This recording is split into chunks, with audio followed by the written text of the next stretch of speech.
Hey everyone, this is Video Game Lover here, and today we will be reviewing the Atari Lynx, Atari's second handheld system. Let's begin.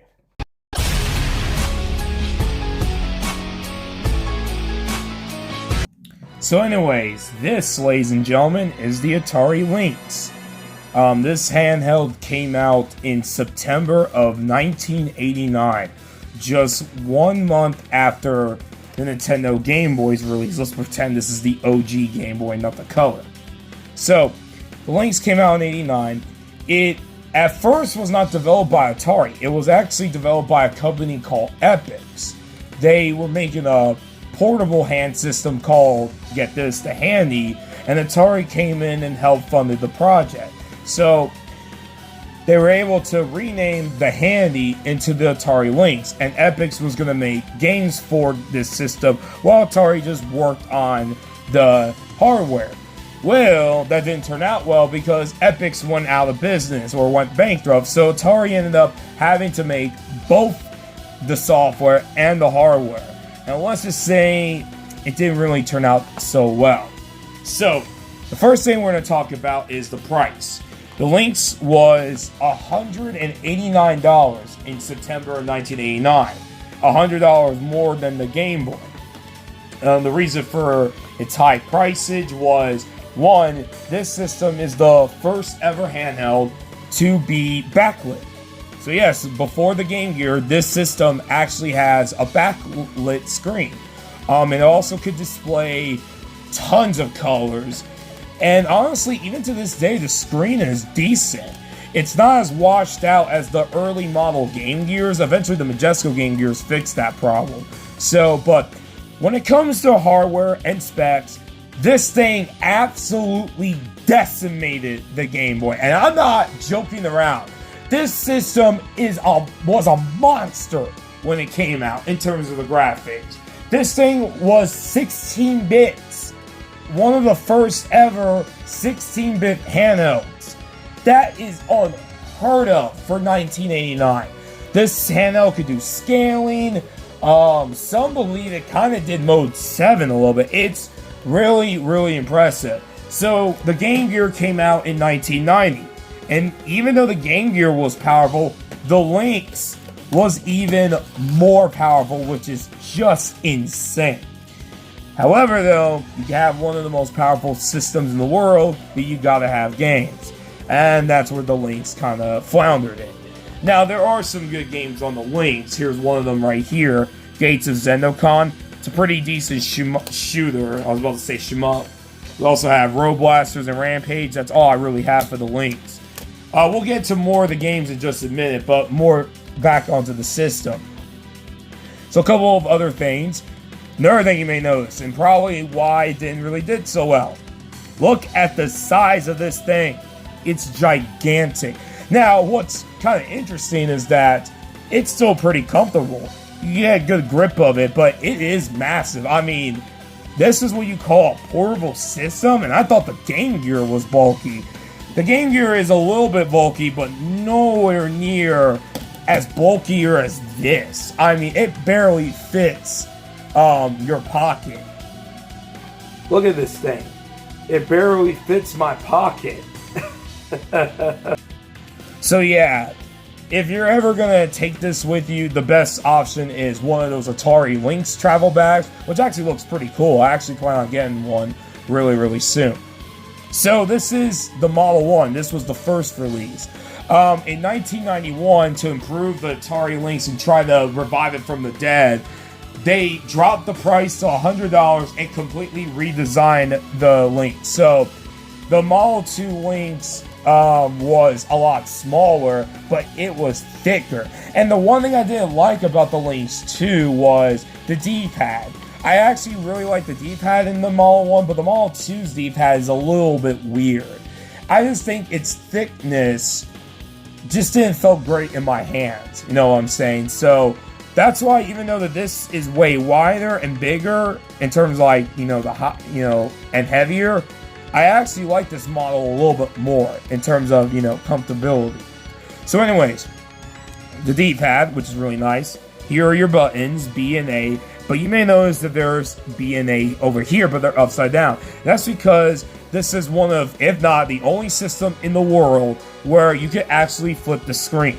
If you hold down reset and option 2 at the same time, the whole entire game and screen flips. So you can play it if you're left-handed, which is really, really interesting. No other system ever did this. Now, why am I holding it like this? Well, believe it or not, there are a few games that you can play games vertically, which is just, what? This is crazy, like all the things that they were doing with this system. So, in order to put games in, you have to put them in the side. Now, one thing I did like about this is it closes, so there's no way the dust could ever get into the system. So this is how a game goes in. We'll use Road Blasters. So these are the games. Now you may notice that they have like this weird like lip or handle. That's because the games, this is what they originally looked like.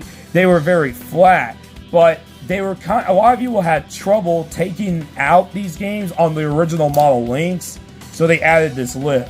So you put them in like this, and there you go. And here's another thing, the Lynx will not power on unless you have a game inside. So there you go. Alright, now I gotta lower down the brightness. We'll show off, what does it look like in the real thing. So without further ado, let's test out the Lynx.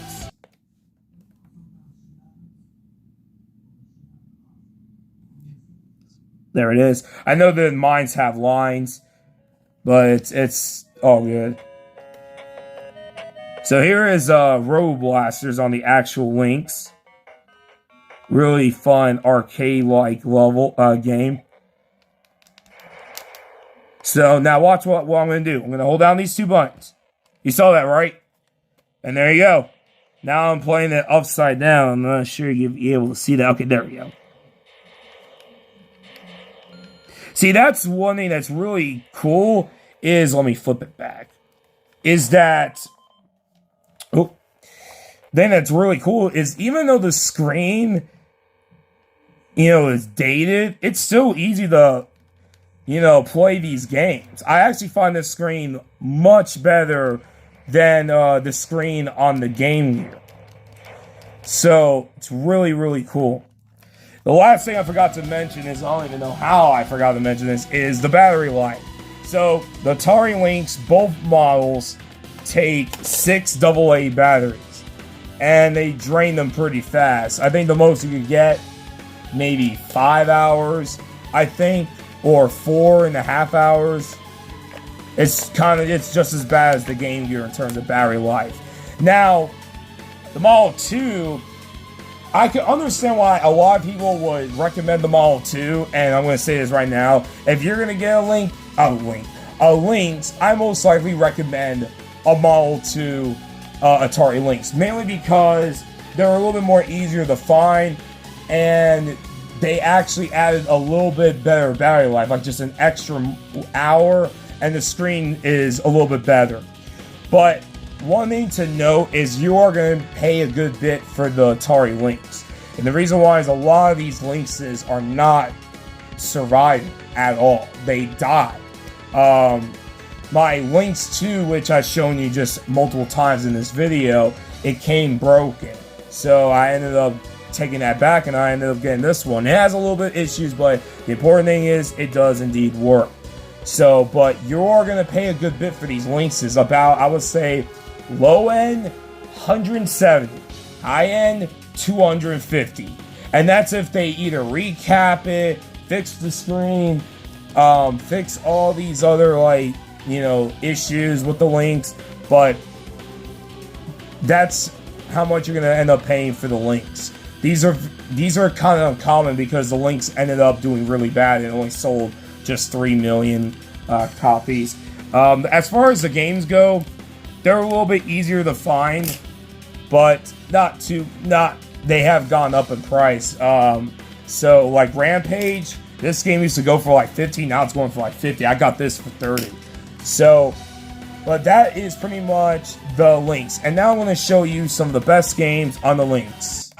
Blue Lightning is a launch title for the Atari Lynx, and it's widely considered by many to be one of the best of the system. And rightfully so. For 1989, the graphics are stunning for its time. This game is very easy to play. You just go around and shoot the baddies. Nothing really amazing, but still a very impressive game for the Atari Lynx. One of the best, but there's a lot more to show. California Games is also a launch title for the Atari Lynx. I'm including this in the video because this is one of the best versions of California Games, and it happens to be on the Atari Lynx. It's a fun one. Next we have Ninja Gaiden, and this Ninja Gaiden game for the Lynx is actually a port of the original arcade beat-em-up game of Ninja Gaiden. It plays fairly well for the Lynx. Nothing amazing here, but still a nice little fun beat-em-up to kill about 30 minutes. This is a good one. However, did you know that Ninja Gaiden 3 was ported to the Atari Lynx? Probably not, but yes, this game appeared on the Atari Lynx, and for the most part, it runs pretty well. So if you wanted a portable version of Ninja Gaiden 3, then here it is. The Atari Lynx has you covered. Here we have Hydra. This is an excellent version of the arcade game. It plays really well for the Atari Lynx. It's very simple, and it's a lot of fun to play. This one I recommend, and you can find this game pretty cheap. Next up, we have another one of the best games of the Atari Lynx, is Turbo Sub. This game runs very smooth. I mean, this might be one of the smoothest games of the Atari Lynx. And this game is a lot of fun. It's also pretty short, but this is a good one. I highly recommend Turbo Sub. Up next, we have Zarlord Mercenary. It's a shmup for the Atari Lynx. There weren't that many shmups on the system. I believe there might be just 4 or 5. This, Gates of Zendokon, Raiden, and a homebrew game called Zaku or Waku Waku. I forgot what's it called, but this one's a pretty decent shmup. Not the absolute best, but nonetheless, it's still a good game. Here we have Checker Flag for the Lynx. This version is nowhere near as bad as the Atari Jaguar version, oh my goodness. But it's nothing really too special, but it controls very nice for the Atari Lynx. The audio is incredible though, and that's one of the reasons why I decided to include it for this video. It's a good one. Stun Runner is another great arcade conversion for the Atari Lynx. It is very impressive and even has the voice clips from the arcade, which is incredible for a 1989 handheld. This is another game that I highly recommend for the Atari Lynx. Desert Strike is always a great game, and to no one's surprise, it's really good on the Atari Lynx. It's one of the only ways you can play this game on the portable system in almost true quality. This is another solid game for the Atari Lynx. Last game I'm showing off is Warbirds. The reason I'm showing this game off is once again the graphics of this game. They are unbelievable for a 1989 handheld. It's a very graphically impressive game.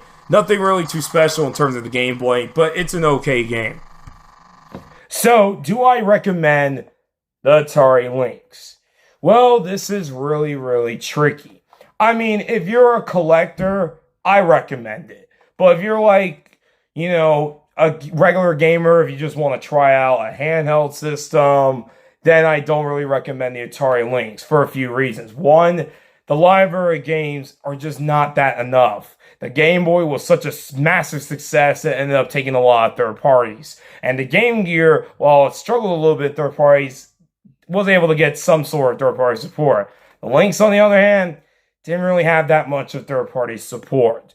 Also, these systems are, again, really hard to find in terms of getting them to work. So that's another downside. But regardless, if you get over it, and you get over kind of the lack of games, this is still an interesting handheld system. It had a lot of potential being one of the best handhelds of all time, but unfortunately with Epic's closing down, really hurt Atari a lot in terms of developing this system. But if you're a collector, and if you want to know about the history of the Lynx, yeah, I recommend it. But if you are interested in the Lynx but don't want to play it on the actual thing, there are many alternatives to play it on. Emulation, Raspberry Pi or the PlayStation Vita, and you hack and you can play Lynx games. So, but anyways, guys, thank you so much for watching this review. This Video Game Lover 58. See you guys on my next video. Peace.